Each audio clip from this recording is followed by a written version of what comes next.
Bom, e a Lava Jato, hein? Agora, para mudar o eixo da nossa conversa, parece que está realmente ameaçada depois do que aconteceu com esses vazamentos e com a decisão de ontem do ministro Gilmar Mendes, que suspendeu o processo até que o Supremo, sabe-se lá quando, analise se restringe o compartilhamento de informações do COAF, né?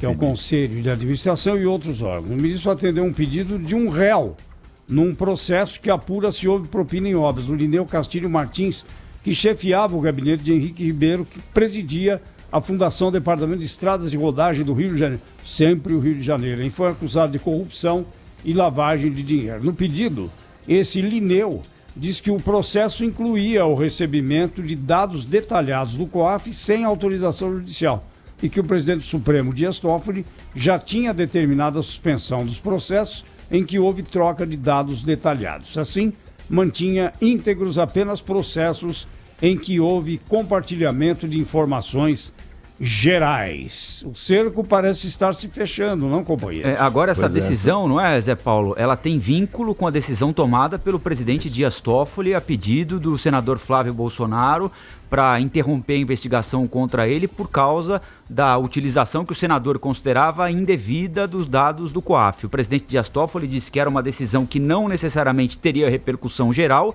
mas o ministro Gilmar Mendes entendeu que sim, ela pode ter repercussão em outros casos. Então não há um nexo necessário entre o vazamento das mensagens e a decisão tomada pelo ministro Gilmar Mendes. Agora, do ponto de vista do cerco, sem dúvida, você soma a decisão do ministro Gilmar Mendes, que pode ser ampliada para outros casos, soma o vazamento das mensagens, soma a subjetividade, a gente tocava nesse assunto aqui ontem, do projeto aprovado pelo Congresso Nacional, que para mim tem coisas boas, mas também tem aspectos subjetivos que podem eventualmente inviabilizar determinados aspectos da investigação. Sem dúvida alguma, é o momento mais crítico desses 5 anos de Operação Lava Jato, né?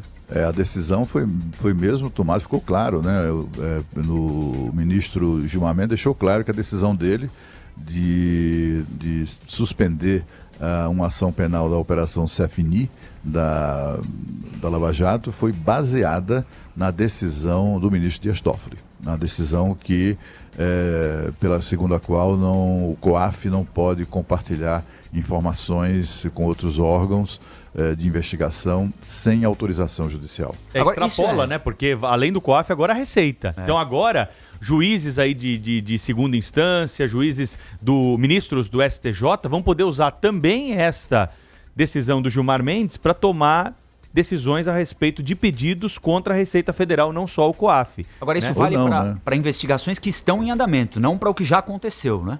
Ou você acha que pode invadir também pode retroagir algo que já aconteceu com base na utilização desse dado? Porque aí o problema é mais grave, né? Pode retroagir sim, Eu acho que o risco é o Supremo ampliar essa decisão do ministro Gilmar Mendes, ou o próprio ministro Gilmar Mendes, ampliar para as outras fases da Operação Lava Jato, né?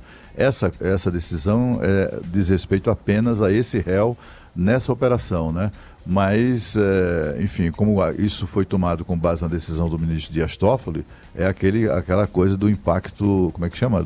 Da repercussão geral que pode não ser definida pelo Supremo, mas acaba sendo seguida de alguma maneira pelos magistrados. Porque a gente espera que os magistrados resistam, né? Também acho, concorda aí, Cláudio, porque existe um princípio que é seguido e não pode ser afastado, que é a lei não retroage, só retroage para beneficiar o réu. Então, se for para beneficiar alguém, ela pode sim retroagir. O importante é que o Supremo se debruce sobre esse assunto e reveja uma decisão monocrática, né? O Pleno do Supremo dê um norte sobre o que vai acontecer a partir de agora a respeito dessas informações. Agora, é interessante que esses dois instrumentos que podem, desses 3 aspectos que cercam a Lava Jato, a gente se referiu a eles aqui, a decisão sobre as informações do COAF, o projeto aprovado na Câmara de Abuso de Autoridade e o vazamento das conversas hackeadas, 2 partem de alguma forma da família Bolsonaro, ou tem envolvimento com o presidente Bolsonaro.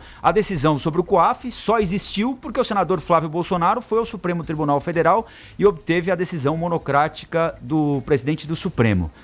Então foi ele o agente da decisão, não é? Provocador, né? O provocador da decisão. E por outro lado, agora a gente precisa saber o que vai acontecer com a caneta do presidente na hora em que ele receber o projeto de abuso de autoridade. Tem uma pressão enorme por um lado, porque o projeto de abuso de autoridade, de novo, se estabeleceu aquele fla-flu, né? É contra ou é a favor a Lava Jato? Quer acabar ou quer manter a corrupção? Como se fosse possível, né, concluir as coisas assim tão facilmente. Mas o fato é que a discussão é essa, né? Quando você personifica uma decisão, aí você... Mas é o que tem mais acontecido. Né? É o que tem mais acontecido. De novo, né? Está absolutamente personificado. Agora, né? o presidente Jair Bolsonaro, que se elegeu, e tem o Sérgio Moro ali como ministro da Justiça, ele vai até onde?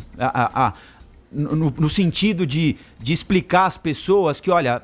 Porque ele é assim, né? Ele estimula essa coisa binária, né? Como a Thaís lembrou. Ele estimula o fla-flu. Ele vai até onde? Na possibilidade de explicar para as pessoas, olha, o projeto tem coisas boas, tem coisas ruins, o que não é bom eu vou vetar, o que é bom eu vou manter. É uma circunstância bastante interessante do ponto de vista político. E quem está criando uma parte desse caldo ruim para a Lava Jato, de certa forma, né?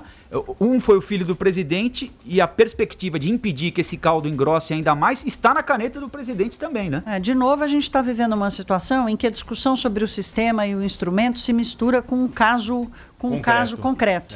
Né? A gente caberia uma discussão sobre o abuso de poder ou a aplicação da lei que já existia, que não foi aplicada até hoje, como tantas outras no Brasil? Caberia a discussão da relação do Ministério Público com as suas informações e como mas é que não é isso que prevalece, né, Thaís? Mas não é isso que prevalece, é a personificação, né? As pessoas estão constantemente ficando maiores que as instituições. É gente miúda, esse que é o problema. Nós estamos cheios de gente miúda que está sentada em cadeira grande, isso. Zé Paulo. A gente aqui chama de gente miúda, mas a cadeira e a caneta que eles têm são gigantes, né? Então, são de tinta carregada. E para acabar com esses abusos, não vai ser com uma decisão do Supremo, viu, Thaís? Não vai ser com uma decisão do Supremo. Porque é uma coisa que não chega, é cultural. Isso aí daqui a pouco muda a decisão. O que precisava era punir o auditor da Receita, o funcionário do COAF que vaza essa informação, que extrapola na hora da sua investigação inicial, que ultrapassa os limites da sua função. E isso não é feito, a gente não tem pelo notícia. contrário, a gente tem falado aqui, o auditor da Receita, ele ganha bônus. O auditor da Receita não pode investigar sem decisão judicial um ministro do Supremo Tribunal Federal. Eu tenho todas as ressalvas ao Gilmar Mendes. Não pode investigar ninguém. Né? Ainda mais ministro do Supremo Tribunal Federal, sabe? Porque é uma autoridade. Com finalidade política, né? Ou invadir conta de candidato na eleição, como fizeram com o próprio presidente Bolsonaro na eleição do ano passado, né? O problema não é só porque foi uma autoridade, etc. e tal, ainda mais o ministro do Supremo. É porque, assim, se os caras têm a ousadia de fazer isso com o ministro do Supremo Tribunal Federal, imagina com cada um de nós. É isso aí. É esse o problema. Imagina com a gente que está falando mal de auditor da Receita aqui, vamos me pegar. Podemos estar aqui todos sendo já objetos de retaliação porque os criticamos.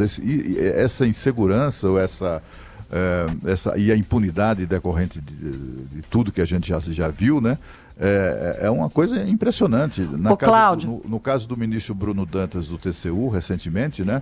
O que a gente assistiu foi o chefe da Receita Federal dizer que foi uma coincidência, que não foi uma retaliação, foi uma coincidência, né? Quer dizer, o que a gente esperava do secretário da Receita Federal é que abrisse uma investigação interna imediata para apurar, ainda que ele tivesse convicção na coincidência, mas que mandasse apurar com absoluto rigor a acusação de um ministro do TCU de ter sido alvo de retaliação da Receita Federal por ter se posicionado no processo contra o pagamento de uma bonificação a agentes da Receita Federal. Ô Cláudio, você sabe que eu procurei várias fontes essa semana para me explicar essa discussão em torno da Receita, porque o que me parecia, a princípio, fazer uma discussão ali das atribuições da Receita e tal, depois conversando durante a semana com tantas pessoas, gente que já foi ministro, que já foi secretário, que já foi senador e tal, ninguém quer falar em on, como a gente diz no jornalismo, porque tem medo da retaliação. Mas, olha, só falo em off porque está desmedido a coisa, não dá para a gente falar, dar uma opinião ou entrar num debate que seria saudável sobre uma modernização do sistema, sobre fazer uma discussão numa comparação como é feito em outros países, do ponto de vista do instrumento do sistema fiscal e tal, porque tem medo de uma retaliação. Pois é. Eu, por exemplo, já fui retaliado várias vezes, mas é aquela coisa que você não pode não pode reclamar, entendeu? Porque se você reclamar, mas como assim? Você não quer ser assim, eu fiz a defesa, por exemplo, da extinção do Ministério do Trabalho aqui, né, nos microfones da Rádio Bandeirantes, e assim, uma semana depois eu já estava sendo notificada a dar uma série de explicações sobre a relação que eu tenho com os meus colegas de trabalho no Diário do Poder. Ainda bem que está tudo certinho, tudo documentado, etc e tal. É que a gente não pode nem se dar assim, o luxo de fazer errado, né, Cláudio? A gente não pode se dar esse luxo, né? E aí eles fazem isso, que é, entendeu? Para mim foi claramente uma retaliação. Em 20 anos de site, isso nunca tinha acontecido. Aconteceu dias depois de uma crítica aos interesses deles, né? Enfim, isso é muito frequente na administração pública em todos os níveis, municipal, Isso mostra estadual, a pequenez, né? A pequenez que hoje nos domina. Infelizmente é isso.